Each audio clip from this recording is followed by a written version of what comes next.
friends, welcome back again to another episode of Tactical Enlightenment.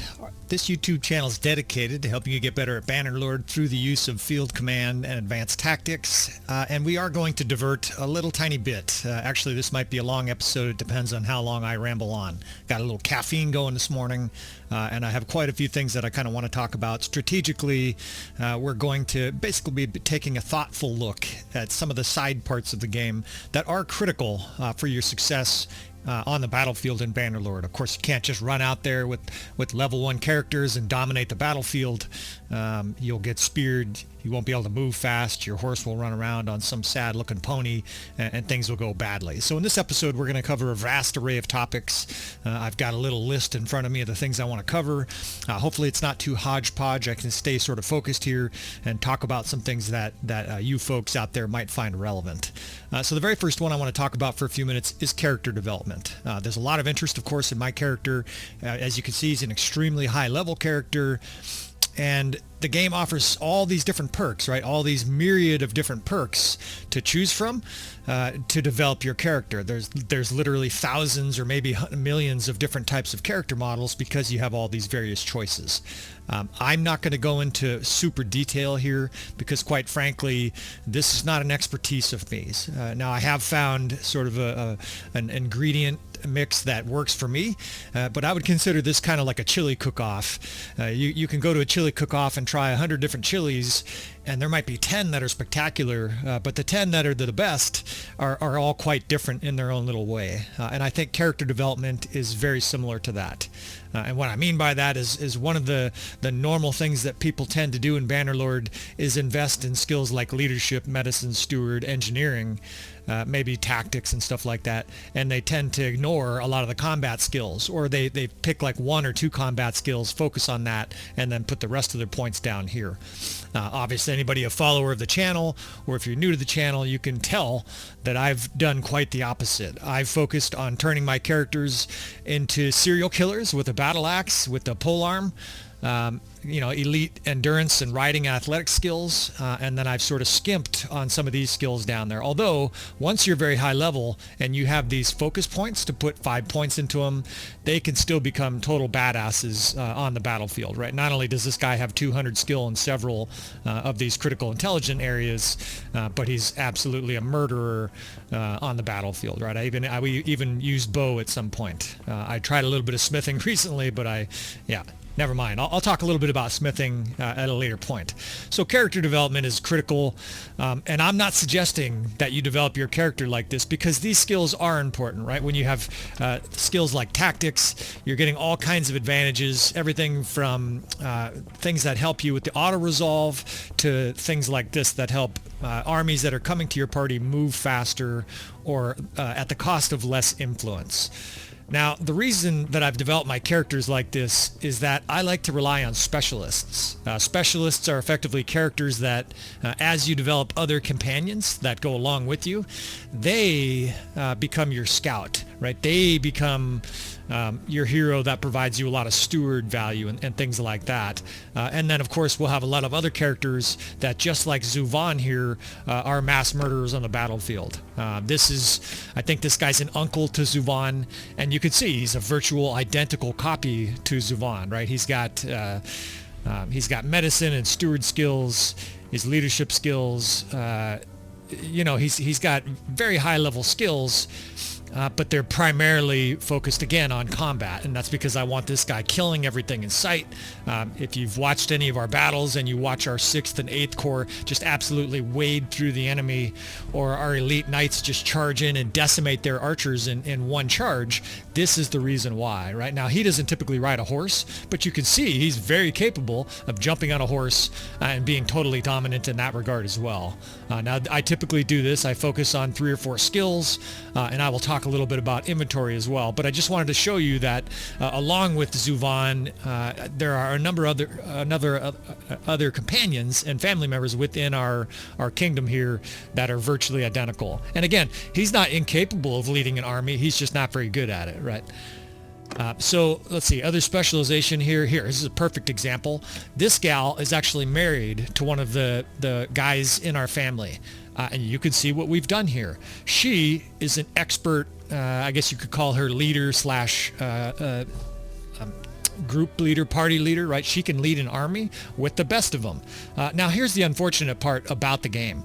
When you marry in to other people's families, their attribute points here, these numbers on the side, will be mixed with a minimum, unfortunately. Most of the time it's 3 on every single category, which is a total fucking waste, right? I don't give a shit that she has a bow and 118 skills. I mean, it's kind of nice that she can shoot a bow. She's not totally worthless in that regard, but I wish I could start with like 1 or 0 in all these categories and just make her a maxed out total beast. And part of the reason for that is this, right? When you get high medicine skills, you get this skill here, which adds +1 to the troops for every skill point above 250. Now, this is a personal skill. And unfortunately, what I've learned is that this cannot be applied to my army. So if I have an army of 400 guys and I have her assigned as the medicine, and I'll show that in a second, this does not affect our party. It only affects her party. So unfortunately, in this case, what I want her to do actually is have a nice sized army, and then all of the troops in her army have these extra, an extra 50 hit points. And it's actually more than that because there are other skills within her perk list here that give them more hit points, right? That's part of the reason that you may not see it, but sometimes you'll see me command a unit that's on the battlefield that's probably from her army, and it seems like they have way more than 100 hit points. That's the reason why, right? You have these basically killer troops from companions that are leading armies, and of course there are other armies in the field that also have these high medical skills. I'm just giving you this one example here. And again, what we did is we put all of her extra points as she leveled up, right? She's been in our army for a long time. We put all of her skill points towards making her a badass leader.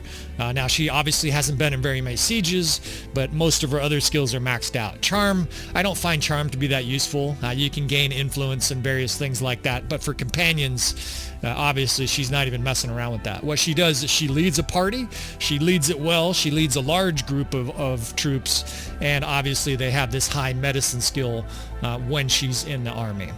Now let's see, Grenade. This guy's my scout. Let's see if I can find this guy here. You can see how many different companions we have, right? We have this gigantic list, and this is not realistic. Anybody starting a campaign, please don't wonder how come you don't have 40 people. I'll talk about that in a second, but this is a very long campaign that I've been playing. And at this stage, we obviously have this enormous list of family members and wives, right? As you have more children, you're going to have lots of wives, and so you're going to have this ability to have this huge amount of characters to alter.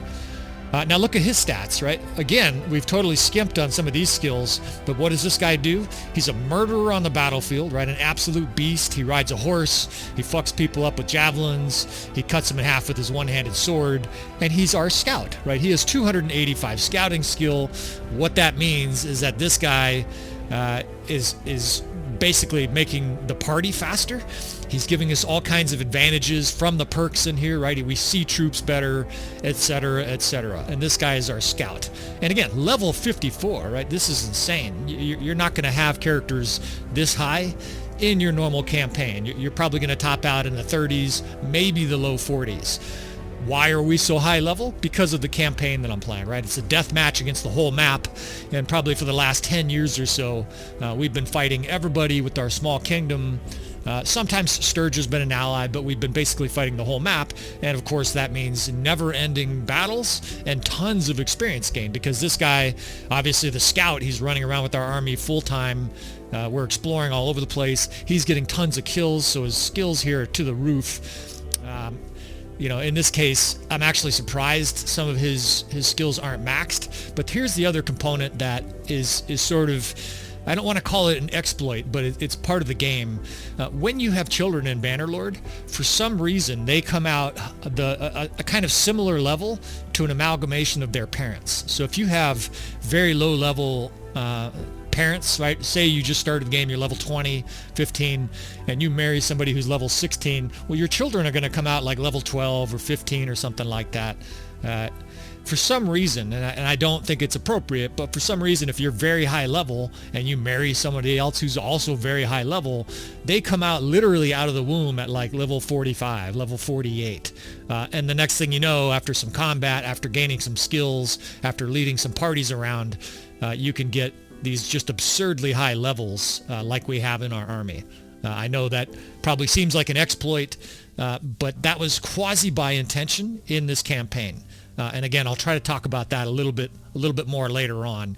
But essentially what I did in 30 seconds, my original character didn't really have a lot of children when he was younger. I intentionally leveled him up a lot. I guess he was just a player, right? He's out there just doing his thing. He's getting some action and one night stands left and right while he built up his levels. Then he married a gal. They were both pretty high level. The next thing you know, their kids were coming out of the womb very high level. Their next generation of kids came out even higher level, and here we are with these just incredibly high level troops, right? In fact, let me give you another perfect example here. Where's this gal, Xylata? This gal literally came of age recently, and look at this, right? Look at her skills. I mean, obviously you can't be level 32 if you've seen like nothing in life, but this is I don't know if it's a bug, maybe it's related just to my campaign, but I think this is how the game is designed, and I think a lot of people would argue that this is a poor design, right? This gal literally came out of the womb, and as soon as she was of age at 18, you could tell she's like a high schooler here. She's already badass. Look at all her attribute points. You don't start the game with all these attribute points, right? She came out of the womb already just swinging her sword and riding a horse, right? So I'm not going to go into the perks in great detail. Strat Gaming Guides, he's basically the authority on Bannerlord, especially the intricacies. This guy's a mathematical... I'm a math guy too, but he's just incredibly devoted to the game, and he has hours and hours of coverage on things like perks. Go see his stuff for that. I'll gladly give him a little plug here, frankly, because I'm not going to do it. I'm not going to sit here and talk for 5 hours about whether you should take more charge damage dealt, etc., or whether you should take a higher riding skill, right? A lot of these, frankly, I don't care that much about because no matter what, these characters are going to be pretty badass. Now, I could talk about this, but I'm just not going to. You'd be sitting here for 3 hours watching an episode, so I would encourage you to check out some other channels on that. And frankly, a lot of these come down to common sense, right? If you want them cutting people apart with their one-handed sword, you're gonna tend to veer towards perks. That'll help that. Anyways, all of that was a little side tangent. What I wanted to emphasize is look at her attributes. Look at her focus points. She came out of the womb with way more focus points and attributes than you normally start with, and it's highly customizable when you have kids. I think it either starts them out with like 1 or 2, or maybe even 0 on a lot of these attribute points. And so what did I do? I piled them up onto steward and medicine skills engineering, because as you can see, she's got 5 focus skill for all these. This is going to be a future party leader of a vengeance, right? This gal is going to be able to lead very large armies. In time, she'll have over 300 medicine skills, so her troops will be badass. And we will go out there and be able to just lay waste to people with companions like this in our army, right? Let me show you an example of kind of what's normal. So this is more normal. This is a new wife, or a relatively new wife to one of our heroes, one of our family members, and she sucks, right? Frankly, her skills are garbage. I do this frequently. I either choose the top 3 when I'm speccing out a new wife that just joined the family. As they gain levels, I typically do these top 3 or the bottom 3. And sometimes I'll do a slight mix. But the reason I do that is I either want them specialized as a party leader, someone who can lead a party, or a governor, right? And you want these skills, you want medicine, you want trade skills, or I want them to be a murderer. I want them to have good polearm skill. As you can see, though, because she's already high level, so she's gaining attribute and focus points slowly. I'd say high level, she's already of substantial level. The problem is that she's got wasted points here. I would never put points down here if this character was being spec'd out from 1 or 0 attribute points. Unfortunately, this is how the game works with wives. They're going to be kind of weak characters for the most part until they get high level, because they're going to have this stupid amalgamation of skills, right? Theoretically, she could be a decent steward, have some scouting skills, etc. Essentially, what I'm saying is do not develop jack of all trades. I would not recommend that. I would recommend you specialize your characters so that they're either murderers or diplomats, telling people, all about all the bad things about murder. Right? You basically want one of those two types. Now, you might have a scout. You might have someone who focuses on scouting, but I would recommend, again, that you focus either on the top 3 or bottom 3 with your companions. There's nothing wrong at all with character builds that include an amalgamation of this, and by no means am I a guru of character development. I don't want anybody to assume that, because quite frankly, I'm not. I've only played about 5 campaigns, and 2 or 3 of the campaigns were literally a month or less, 100 game hours maybe, or something like that. I've had 2 very long campaigns, and so my forte, my expertise is in long games, long development of games, and sort of a deep understanding of some of the intricacies of the game that are important in the later game. Okay, so we already showed you Ximena. Okay, I think that's what I wanted to cover from the character development side. Right, we've got this huge list of characters. They've got all kinds of different skills, and some of them are total beasts on the battlefield and are absolutely dumb as a rock. I'm not going to say which candidate these people would vote for, but these are the people making dipshit political decisions because they absolutely have no critical thinking skills. But she's also totally lethal with a battle axe, rides a horse like a fucking barbarian, and kicks ass for us. That's what we need her for, right? Level 38, she's fucking people up. Again, they're very specialized. So the next thing I want to cover is the party size of things from this. When you go into this menu here, it shows all the different family members. And by the way, you can see all the future children that are still coming to our army here, right? There's all these youngsters that are offspring of various family members. Eventually, this family number maxes out. I want to say it maxes out at like 60-something, and then you will actually find that your spouses no longer get pregnant. Doesn't matter their age, doesn't matter if they've had no kids. There seems to be some sort of hard cap to the family members, right? And so you will run into that limit. That's not really what I came here to show you, but that's just a little side branch. This episode is probably going to be a little bit of a rambling episode because I'm trying to cover so many different subjects. I'm highly caffeinated, and we're going to basically try to give you as many different nuggets on the game as I can, within maybe a 30 or 45 minute episode. It's possible I break this episode into 2 parts, but we shall see. So this skill party page here, this is very important. You have these different things here, and this is basically my party here of 420. You can actually assign different roles in your party, and of course this is much more relevant in the early game when you only have one army, right? We have 4 different armies here, but in this early stage or middle stage, I guess I would consider it, when you're like clan tier 5, clan tier 4, you're only going to have one party, and you're going to want to set it up optimally. And what do I mean by optimally? When you go into these various different areas, right? The quartermaster, this has to do with things like how much food your army eats, how many troops are in your army.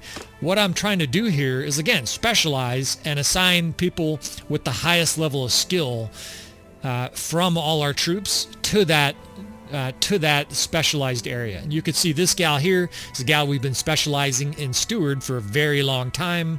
A lot of the times she's been in a city as the capacitor, as a governor, and you can see her steward skill is 321. Now it lists all the perks, that big giant list down there. That's all the perks that she has that I've selected, but it doesn't really list their benefits. What you need to know, though, is that a lot of those benefits transmute directly to our army here, right? They basically give us a bunch of bonuses, and at the bottom there it says effects, increase party size by 80.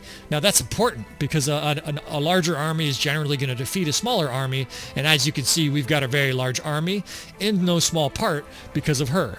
If I had just Zuvan's steward skill, increased party size by 54, you can see this gal brings, basically at a minimum, she brings an extra 26 troops to our army size. And I think there are other benefits that she also derives for the army.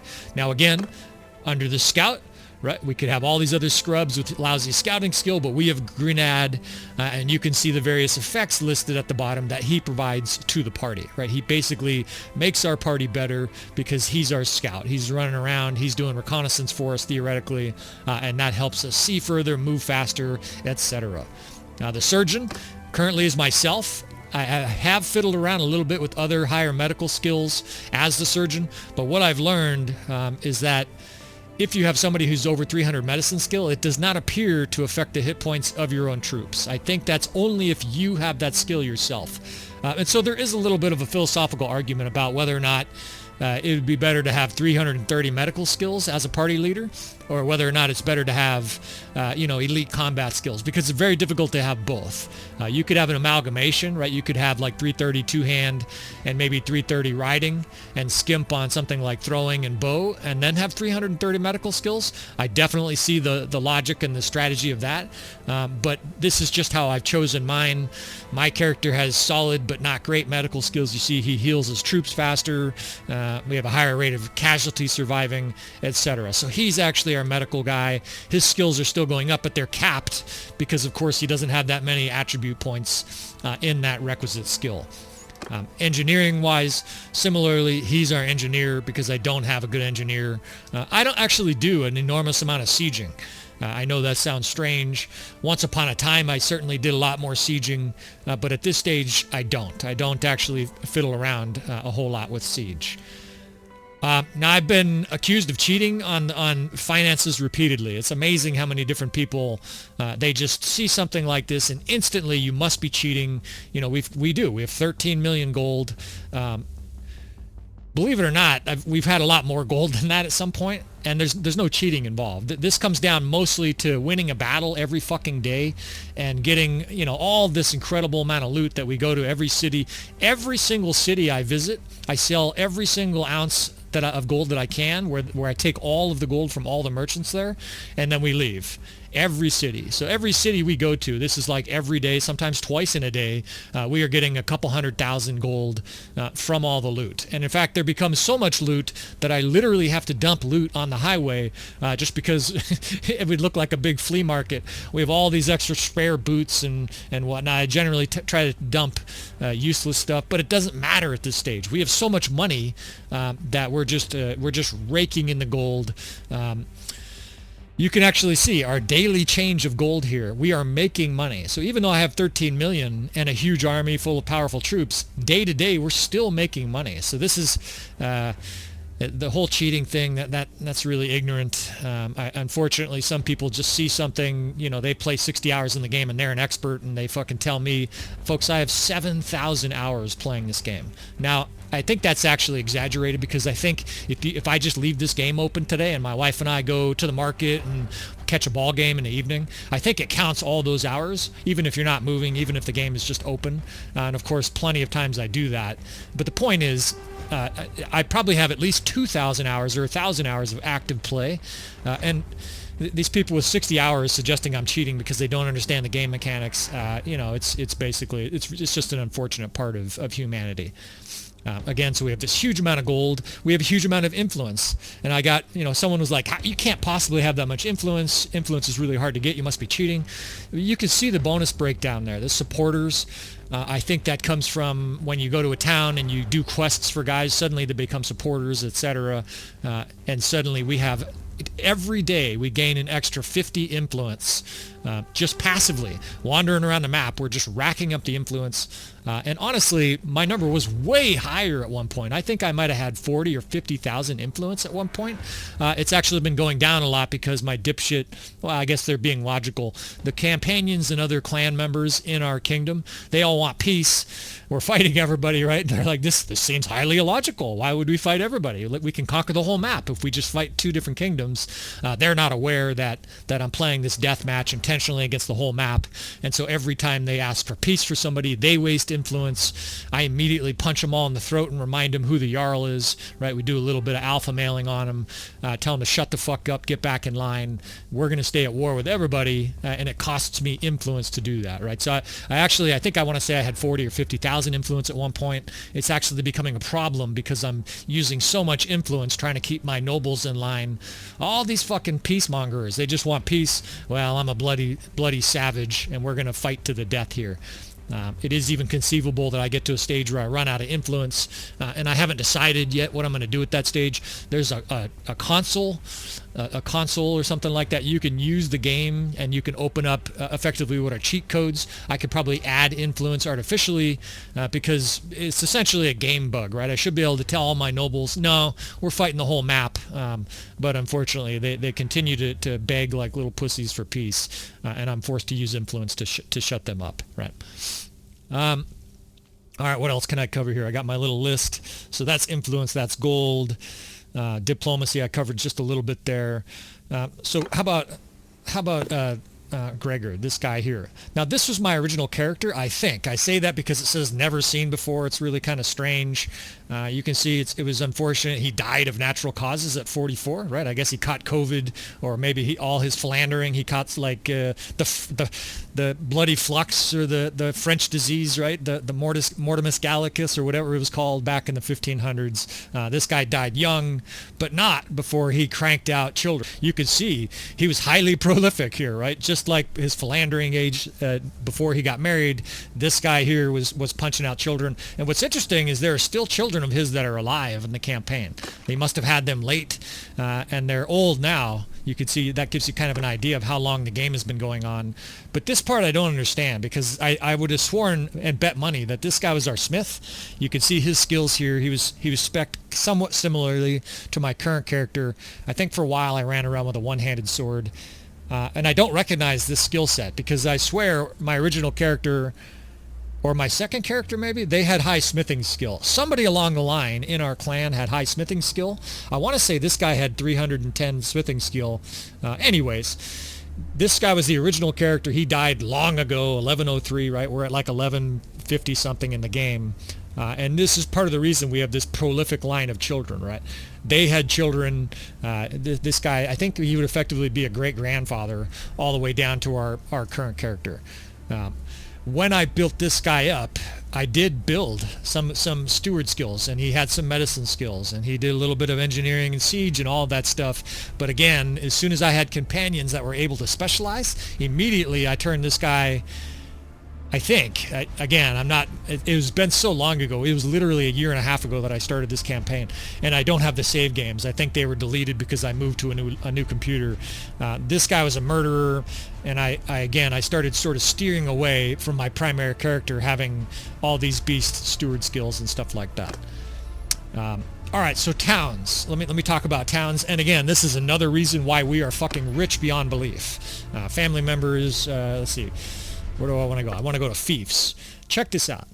So this is Epicrotia, and this has long been our capital. And what I say by that is this city, with rare exception, has not been sieged, and the villages have not been raided in 25 years, right? Maybe there's been like 1 or 2 sieges where we bitch slapped the people trying to siege this city. And so this city is a giant cathedral, an amazing city from a different perspectives. Look at the militia that's at this city, right? We got all kinds of perks, of course. I'm sure it's level 3 in all the different categories, but this city has 1,000 militia. Can you imagine trying to siege a city with 1,000 militia? Especially with the auto resolve, it's virtually impossible. And so what that has allowed us to do, this is actually a large garrison. At times I've had a huge garrison here if I was stockpiling troops, but this city at times has had, I want to say 1,200 militia.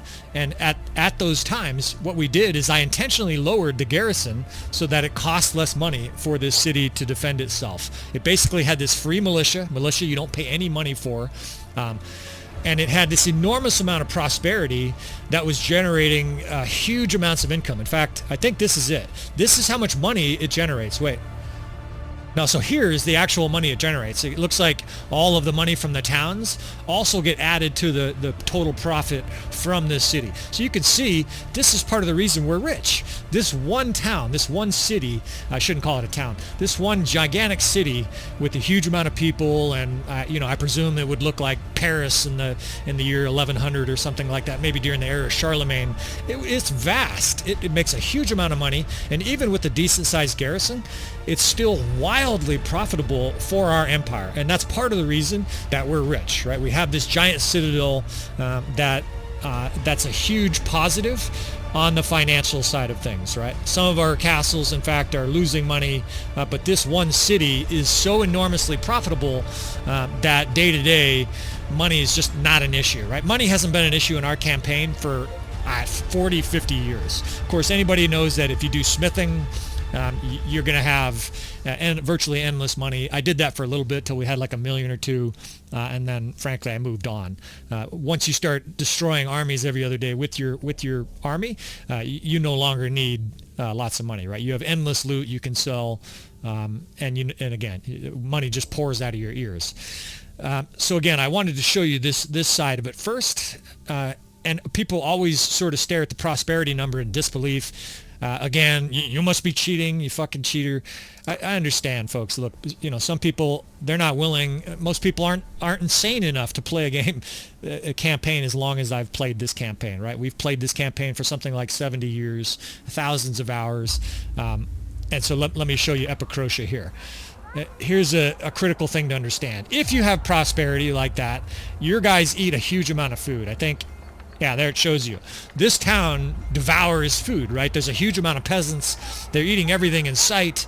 And under the food side of thing, of course, if your food gets down to zero, people start to leave your city, right? Nobody stays in a city where there's no food. Everybody wants to go to the city that has all the nice restaurants.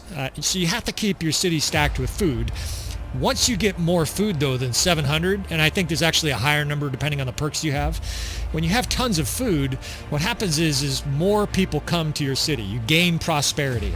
And I think what it is once you hit 700, all of the excess food, yeah, here it shows you exactly. Under the surplus there, all of that food dramatically increases the prosperity of this city. In fact, if you look at it, without the surplus food, this city would be losing prosperity. And with losing prosperity, you start to lose militia. You can actually see we're losing, I guess, I don't know how that works. Maybe we draw and quarter a third of a militia each day and get rid of a third of a guy. It's obviously, they do these little numbers. It's not very realistic because there's no such thing as 0.29 people.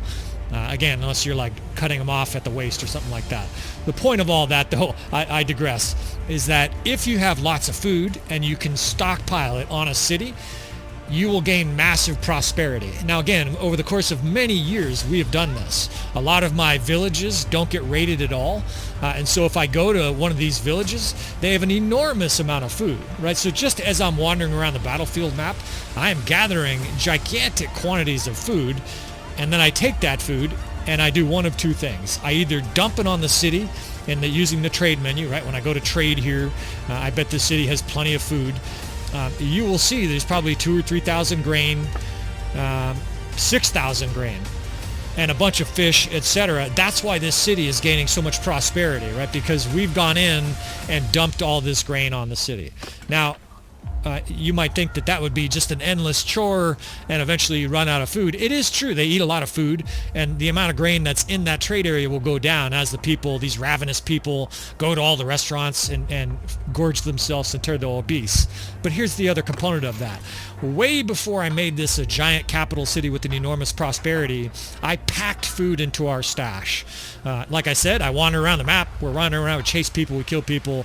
Just your daily normal traveling, as you can imagine, over 70 years, you're going to develop an enormous amount of supplies.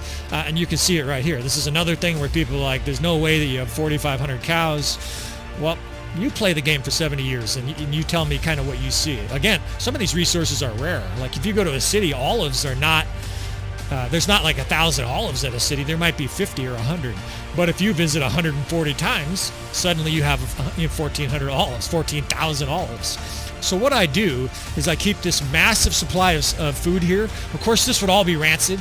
You can't keep meat in a storage area somewhere for 35 years and just jumping on the peasants, right? They would be gnawing on this rancid blocks of worthless food, punching you in the face and rioting. But for the game and purposes, anytime I want, if the city is starting to starve, especially if it's been attacked or some villages have been raided, I just come to my stash that I've built up over this long period of time. grab a bunch of food. Usually I do fish and grain for the most part, and I dump it on the city. It's bread and circuses, right? This is how you keep the populace happy, just like Caesar, just like the Roman Empire would do. We have a tournament, we behead some fucks in the tournament, and everybody's happy again, right? The city floods with people, and the net effect of all of this work, trash item, I don't even know what that is. The net effect of all of this work is that when we have a city built up to this high level of prosperity, there's a huge militia here that effectively, that militia makes it much easier for us to defend the city. And of course, once you defend the city easily, you can then go wander off and beat the shit out of the enemy with less concern about your city, right? So this side of it, this is an important side, but I would only do this if you're planning on playing a very long campaign. You could have in a medium to short range campaign, you could have a city that you designate as your capital and do something like this, right? So that you know this place is safe for all your loot, right? And that's another point, reason I did this. I've got all this incredibly powerful loot, incredibly expensive loot that we've accumulated over the course of a very long time, right? You see, I've got incredible pieces of armor like this just laying around because, frankly, when you go into our treasure vault in our city, it looks like something like that smog scene from the Lord of the Rings where there's just so much gold and beautiful armor laying on the walls. That's because all of our companions already have all this stuff. We don't need to go in here and actually use this. You can see this helmet theoretically would be a little bit better than the one I have right now, but I just prefer the look of the one I have, right? That little difference doesn't mean anything to me. And of course, I have a legendary Khan's coat of plates. So stuff like the Khan's coat of plates, which is elite armor, just sits around and collects dusts in our museum here. Right, so the other reason I was mentioning all this is, again, if you have a capital that is enormously strong like this, where you have this huge defense force of militia year-round, you can safely know that this city is not going to be taken down by the enemy. And obviously, just like Fort Knox or the banks in Switzerland, this is a great place to put your resources, right? So this episode has spanned a lot further than I expected it to. And maybe when I'm caffeinated, I tend to ramble a little bit more. We're going to have a part 2 of this. This whole series, this pre-battle tips and tricks, I really hope is helpful for that intermediate player. I think this is probably a little bit above the head of a brand new player, but hopefully if you're watching this and you've never played Bannerlord or you just started, hopefully you too can glean something from this as well. So we'll have part 2 of this. Stay tuned for that. Please hit the like button. I guess that draws more people to it. All the algorithmic shit that Google does. Please subscribe if you're interested in seeing more. I'm cranking out content here at a high rate here. As long as there's caffeine, I'll continue to make you guys content. And hopefully I can share all the stuff I've learned at this game with this stupid amount of time within the game. Right? So thanks again for watching, fellas, and I'll see you guys next time.